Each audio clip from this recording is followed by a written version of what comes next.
যেখানে তোমারই শুধু আমি তোমারই।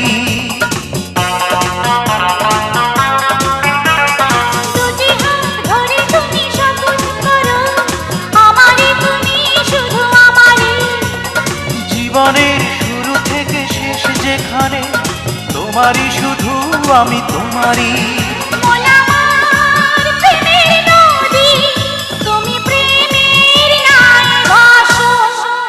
কতদিন পরে তুমি বললে আমায় ভালোবাসো।